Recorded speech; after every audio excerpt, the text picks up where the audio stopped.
महत्वाकांक्षी योजना जिसकी शुरुआत की गई है और इस योजना की शुरुआत के साथ ही लोगों में काफी खुशी देखने को मिल रही है, क्योंकि अब जो पर्यटक क्षेत्र में बढ़ावा भी देखने को मिलेगा और लोग जो पर्यटन के लिए पहुंचते हैं, खासतौर पर ज्योतिर्लिंग के दर्शन के लिए पहुंचते हैं, उनके लिए अब यात्रा काफी सुगम होगी।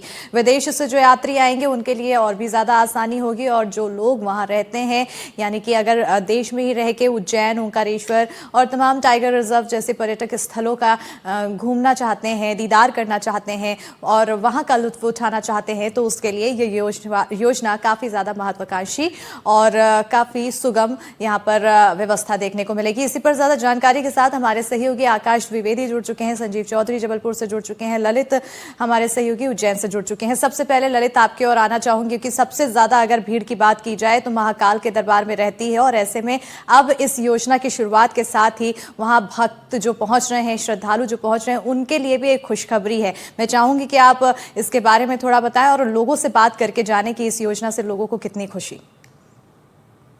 जी, महाकाल मंदिर में प्रतिदिन हजारों श्रद्धालु होते हैं, पूरे देश भर से श्रद्धालु होते हैं और पीएम श्री पर्यटन की सेवा जो है ये इसके लिए बहुत लाभदायक रहेगी। इसमें उज्जैन में श्रद्धालुओं का बहुत ज्यादा संख्या बढ़ेगी, लोगों को काफी लाभ मिलेगा। हमारे साथ में यहाँ पर कई लोग उससे बात करने का प्रयास करेंगे कि इस योजना से क्या फायदा है, क्या होगा। नमस्कार, क्या सुनता हूँ आपका? जी, राहुल पंड्या। पंडित जी, जो प्रधानमंत्री पर्यटक हेली की सेवा शुरू हुई, इससे क्या लाभ कैसा देखते हैं आप? देखिए, सबसे पहले तो बहुत अच्छी पहल है, क्योंकि सनातन देश हिंदू धार्मिक राष्ट्र में कम से कम एक ऐसी सुविधा शुरू की गई है जो कुछ ही क्षणों में आपको 2 से 3 धार्मिक परिक्षेत्र से जोड़ सकती है।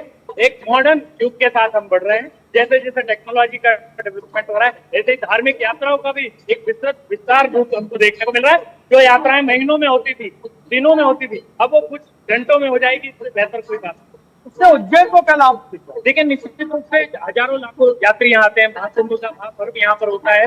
इन सब में जो लोग हैं वो वीवीआईपी कल्चर के भी आते हैं, बड़े जिनके पास समय की कमी होती है। तो मुझे लगता है जो बुजुर्ग हैं, जिनके पास बड़े व्यवसायी हैं, समय की कमी है, जो जल्दी से यात्रा करना चाहते हैं, उनके लिए बहुत लाभ मिलेगा और एक आर्थिक रूप से सक्षम ये शहर होगा मुझे लगता है, क्योंकि छोटे शहरों में 3 टायर 2 टायर शहरों में इस तरह की सुविधा होना अपने आप में बड़ी बात है। क्योंकि हम सुनते थे अमेरिका में होता है, लंदन में होता है, जापान में होता है, लेकिन आज हिंदुस्तान के छोटे शहर उज्जैन में अगर हेलीपैड सेवा शुरू होती है तो इससे बड़ी कोई बात नहीं है देश की।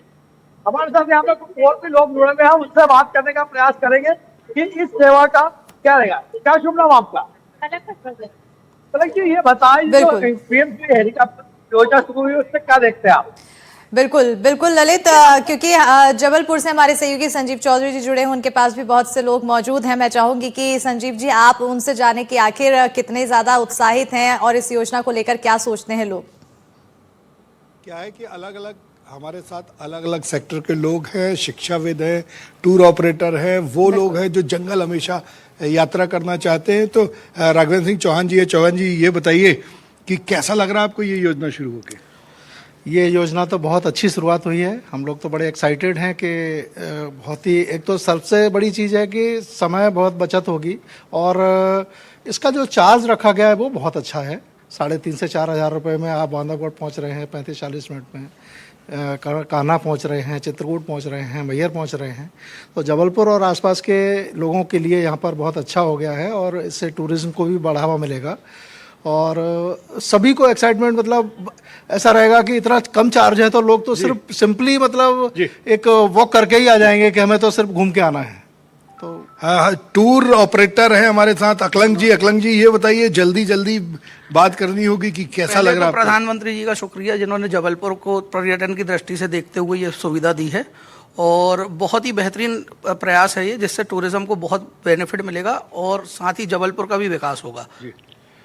भोपाल जो कि मध्य प्रदेश की राजधानी है और जैसे कि मध्य प्रदेश में उच्च न्यायालय और उसके अलावा बांधवगढ़, कान्हा वगैरह जितने भी टाइगर रिजर्व वगैरह हैं, इसके कारण यहाँ के लोगों में बहुत ज़्यादा हर्ष प्राप्त है कि एक टाइगर कॉरिडोर का और एक ओमकारेश्वर और महाकाल जी का, जो ये उज्जैनी का ये जो कॉम्बिनेशन कर रहे हैं, तो ये बहुत अच्छी बात है। इससे बहुत ज़्यादा लोग खुश हैं और मतलब इससे बहुत टूरिज़्म को बहुत ज़्यादा बढ़ावा मिलेगा, धार्मिक पर्यटन को भी बहुत ज़्यादा बढ़ावा मिलेगा। आप तो पूरे परिवार के साथ जाने का प्लान बनाने लगे हैं? बिल्कुल जी, डेफिनेटली, क्योंकि ये अपने आप में एक अलग एक्साइटमेंट है। जैसे जब भी हम बच्चों को बात करते हैं कि हम लोगों को सफारी जाना है या शेर देखने जाना है, तो बच्चों को एक्साइटमेंट पहले हो जाती है। अब ये सोने पे सुहागा हो गया कि हम पहले हेलीकॉप्टर से जाएंगे, फिर वहां पे और एक्साइटमेंट बढ़ेगी। बिल्कुल, सोने पे सुहागा हुआ है यहाँ पर, और एक कहीं ना कहीं एक अच्छी शुरुआत देखने को मिल रही है। आकाश, सबसे अच्छी चीज ये है कि चाहे वो धर्म से जुड़ी हुई, चाहे वो जंगल सफारी हो, ये योजना हर किसी के लिए, जो भी पर्यटक पहुंचता है, हर तरह के पर्यटक इसका लाभ उठा सकते हैं। बिल्कुल, और मध्य प्रदेश पहला ऐसा राज्य बना है देश में जिसने अंतर्राज्यीय हवाई सेवा शुरू की है। इसके पहले ये किसी अन्य राज्यों में इस तरीके की सेवाएं शुरू नहीं हुई हैं। इससे खास तौर पर क्योंकि मध्य प्रदेश में सांस्कृतिक, धार्मिक और प्राकृतिक रूप से बहुत समृद्ध राज्य है, और ऐसे में कई बार पर्यटकों को समय की कमी की वजह से कई स्थानों पर घूमने के लिए कई दिनों का समय लेकर पहुंचना पड़ता है। लेकिन इस सेवा के जरिए ये समय बहुत कम होगा। जैसे हम देख रहे थे कि उज्जैन से अगर ओमकारेश्वर जाना है, बाई कार आप, बाई बस आप जाते हैं तो 2 से ढाई या 3 घंटे तक का वक्त लेकर जाइए। अब इस हेलीपैड की सेवा की वजह से जो उज्जैन और ओमकारेश्वर की दूरी है वो महज 30 मिनट में पूरी की जा सकेगी, और 6,500 रुपए तक किराया देना पड़ेगा। तो मिनिमम किराया रखने की कोशिश भी की गई है। एक फ्लाईओला करके कंपनी है जो इसका संचालन कर रही है, और इसके पहले भी इस तरीके की शुरुआत मध्य प्रदेश में की गई थी।